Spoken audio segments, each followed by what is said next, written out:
జై తెలంగాణ తెలుగు ప్రజలకందరికీ శుభోదయం. ఇంతకుముందు ఒక వార్త చూశాను. ఒక అతను ర్యాష్గా డ్రైవింగ్ చేసుకుంటూ పోయి లారీకి ట్రాక్టర్ గుద్దుకొని చనిపోయింది పిల్లగాడు. వాళ్ళ నాన్న ఇక పిచ్చోడైపోయాడు.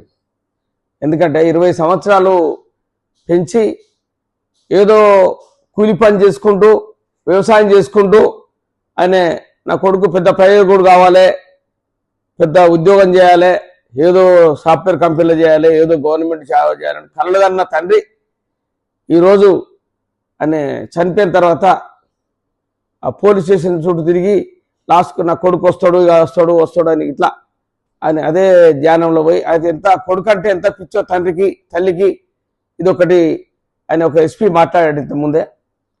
అది చాలా బాధాకరమైన విషయము.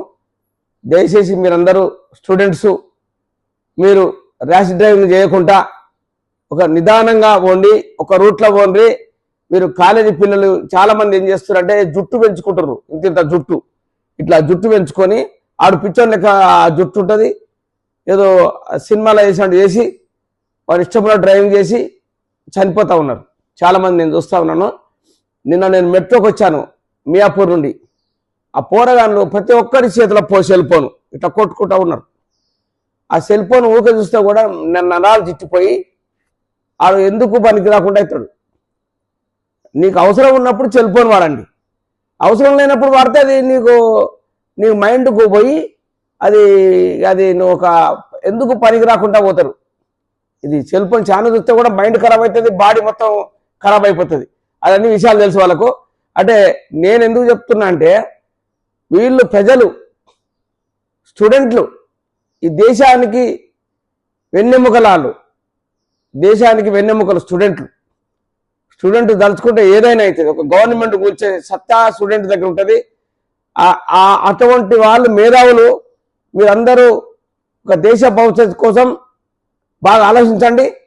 ఆలోచించుకుంటా మీరు ఒకసారి ఒక ఆలోచన శక్తి నువ్వేం చేయాలి అని నిన్న నేను చూశాను. ఒకరు మన పొలం గట్టు మీద ఉండి 2700 కోట్ల ఆస్తులు సంపాదించండు.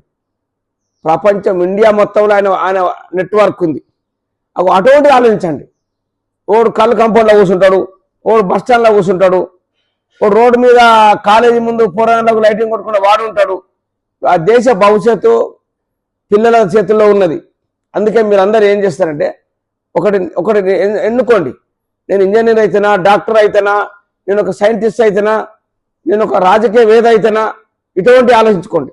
అటువంటి ఆలోచించినప్పుడే వాని మైండ్ ఫ్రెష్ ఉంటుంది. వానికి అడ్డదారిలో పోకుండా వాని వేళ వాడు పోతాడు. ఈ యాక్సిడెంట్లు కావు. ఒకటే వాడు ఏం చేస్తాడు, అటు చూసుకుంటూ నడిపిస్తా అంటాడు, డ్రైవింగ్ ఇటు చూసుకుంటూ నడిపిస్తా అంటాడు. ఇలా చేస్తూ ఉంటే యాక్సిడెంట్ అవుతాయి. ఇట్నే మన జనాభా తగ్గిపోతుంది. వాళ్ళందరూ చాలామందికి ఇప్పుడు ఇవన్నీ నేను చెప్పదలుచుకోలేదు. ఈ ప్రపంచం మన ముందు ప్రపంచం లోపల యూత్ మెయిన్ పాత్ర. అవన్నీ ఆలోచించుకోండి. ఇప్పుడు చైనా చూడండి, వాడు 10th క్లాస్ నుంచే వాని పని వాడు చేసుకుంటాడు. మనోళ్ళు అట్లా కాదు. వాడు 9 గంటల దాకా వండుకుంటాడు, వాడు చెద్దరు తీసి పడేస్తాడు. ఎందుకు చెప్తున్నంటే ఇవన్నీ వాని పని వాడు చేసుకోవాలి. ఎవరైనా పొద్దున్నే 7 గంటలు లేచి నైట్ డ్యూటీ వాళ్ళ సంగతి అది వేరు. 7 గంటల వాని పని వాడు చేసుకొని దండం తయారై వాని గమ్యం వాడు పనికి పోయి రావాలి. అంతేకాని వాడు ఒక చిల్లర, ఎంత చిల్లర అంటే నేను నిన్న మెట్రోకి వచ్చిన అసలు ఇక వాడిని చెప్పద్దు, దాన్ని చూసి చెప్పద్దు, కానీ వాళ్ళకి అలా బిహేవ్ చేస్తూ ఉన్నారు. అటువంటి పిల్లలకు ఏమైనా అయిన రోజున వాళ్ళు బాధపడతారు. ఇంకోటి వాడు అడ్డదారిన పోయినా మీ తల్లిదండ్రులకు బుద్ధి లేదా అని తల్లిదండ్రులు తిరుగుతారు. జనం వాడు ఏమైనా చేసిండనుకో, ఎవరైనా సీట్ చేసిండనుకో, ఈ తల్లిదండ్రుల బుద్ధి లేదా అని తిరుగుతారు. తల్లిదండ్రులు తిట్టబడతారు. లాస్ట్కు కొడుకులు చేసిన పాపానికి తల్లిదండ్రులు అనుభవిస్తారు శిక్ష. ఇవన్నీ ఒకసారి చూడండి. మీరు జాగ్రత్తగా డ్రైవింగ్ చేయండి. ప్రతి ఒక్కటి మీరు అనుకున్న సాధించే వరకు నిద్రపోవద్దు. స్వామి వివేకానంద చెప్పారు, మీరు మీ గోల్ రీచ్ అయ్యే వరకు నిద్రపోవద్దని. అది పాటించుకుంటూ పోండి. ఒక బుక్స్ చదువుకోండి, ఒకటి ఆధ్యాత్మికంగా పోండి, సనాతన ధర్మం పాటించండి. ఇవన్నీ మీకు నేను చెప్పేది చాలా వరకు వినండి. నా పేరు కాశెట్ కుమార్, నేను కాశెట్ కుమార్ ఇంపాక్ట్ ఛానల్. మీకు నచ్చితే సబ్స్క్రైబ్ చేసుకోండి.